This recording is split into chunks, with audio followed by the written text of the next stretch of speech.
ke bidan besok pagi, malamnya itu Sinta pun mencoba untuk tidur aja nih dulu. Tidur dulu aja. Balik. Apa Sinta lagi tidur ini, Wak? Lagi-lagi Sinta merasa seperti ada yang mengelus-ngelus perutnya lagi, Wak. Tapi bedanya kali ini antara sadar gak sadar ya Nadia ya, aku malah merasa sedang berada di suatu tempat yang warnanya serba putih, Wak. Sinta rebahan di sebuah ranjang yang dia tahu betul itu bukan ranjang kamar aku. Dan di saat yang bersamaan juga, Wak, aduh merinding. Di saat yang bersamaan juga dia melihat ada beberapa orang berjubah putih sedang mengelilingi dia yang lagi tertidur tuh. Sinta masih berusaha untuk mencerna apa yang sebenarnya sedang terjadi nih. Ini aku mimpi nih, ini aku pasti mimpi nih. Dan tidak lama kemudian tiba-tiba salah satu dari orang berjubah putih itu pun datang mendekat di elus-elusnya perut aku Nadia. Dia elus lembut kali sambil dia ngomong apa? Tarik nafas, buang. Tarik nafas, buang. Itu katanya. Merinding aku.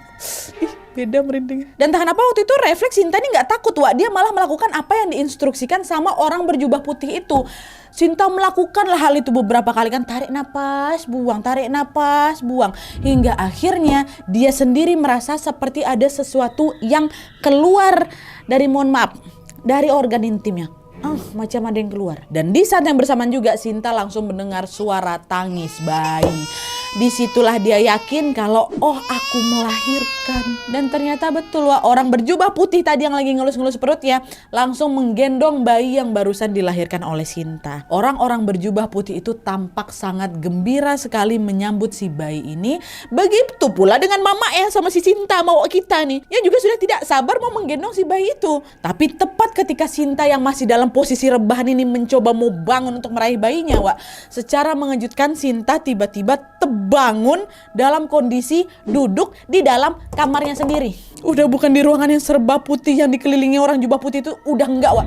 Bangun dari rumahnya lagi. Kebingungan lah Sinta kan, mimpi aku berarti tadi tuh. Aduh, ada-ada aja. Nah, di saat yang bersamaan setelah dia terbangun itu, Sinta langsung kebelet pipis. Dan ketika dia mencoba bangun untuk pergi ke kamar mandi, Wak, disitulah Sinta dibuat terkejut gegara. Ternyata dari tadi darah segar sudah mengalir deras membasahi kedua kakinya.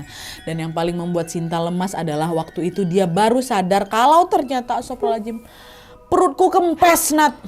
Perutku kempes. Astagfirullah, ini kenapa? Kata si Sinta, shock lah dia. Dengar teriakan Sinta dengan panik, mamanya pun langsung berlari menghampiri Sinta di kamar. Dan ketika mamanya melihat kondisi Sinta sudah dalam keadaan bersimbah darah itu, mama pun langsung shock juga dan membawa Sinta ke bidan saat itu juga. Pokoknya udah pagi, Wak. Sesampainya di sana dengan sigap, bidan pun langsung memeriksa kondisi kehamilan Sinta.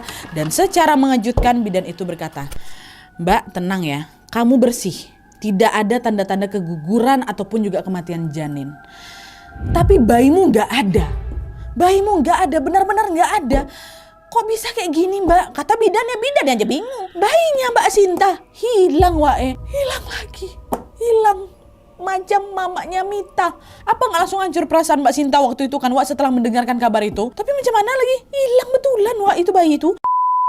Nah, itu kejadian pertama nih. Singkat cerita, pada tahun 2015, Wak, Mbak Sinta ini dinyatakan hamil lagi. Dan di kehamilannya yang kedua ini lagi-lagi keanehan itu terjadi lagi. Dan kejadiannya sama persis, Wak. Ketika masuk usia 6 bulan, Sinta mendadak jadi sering ngerasa ada yang ngelus-ngelus perutnya. Lalu ketika kehamilannya masuk ke 7 bulan, lagi-lagi Sinta bermimpi melahirkan dengan dibantu sama orang-orang berjubah putih itu dengan latar yang sama juga, putih-putih itu, ruangan putih itu. Dan ketika Sinta terbangun dari mimpinya, dia lagi harus menerima fakta pahit bahwa bayi yang kedua ini, Wak, lagi-lagi menghilang secara misterius. Kempes lagi perutnya, tiba-tiba berdarah lagi. Apa nggak depresi Sinta waktu itu? Apa nggak down dia, Wak? Tapi mau kayak gimana lagi? Memang betulan hilang Nadia, katanya. Mau tidak mau Sinta tetap berusaha untuk tegar dan melanjutkan hidupnya seperti biasa. Aku udah nggak bisa ngapa-ngapain lagi, Nadia. Udah hilang bayi itu. Berlanjut lagi, Wak. Ya, berlanjut 2 tahun kemudian di tahun 2017, Mbak Sinta alhamdulillahnya hamil lagi nih. kan, bayi ketiganya ya. Di kehamilan yang ketiga ini Sinta beserta keluarganya langsung meminta bantuan ke banyak sekali ustadz untuk mendoakan dia dan juga si calon bayi supaya aman dari bahaya. Udah trauma kali Mbak Sinta nih, udah gak mau lagi dia kehilangan anaknya macam 2 kehamilan sebelumnya ya kan. Dan setelah banyak ustadz serta kiai turut mendoakannya, alhamdulillahnya kehamilan yang ketiga ini berjalan lancar. 2 kehamilan sebelumnya kan bayinya Sinta ini hilang pada saat masuk usia 7 bulan kan Nah di kehamilan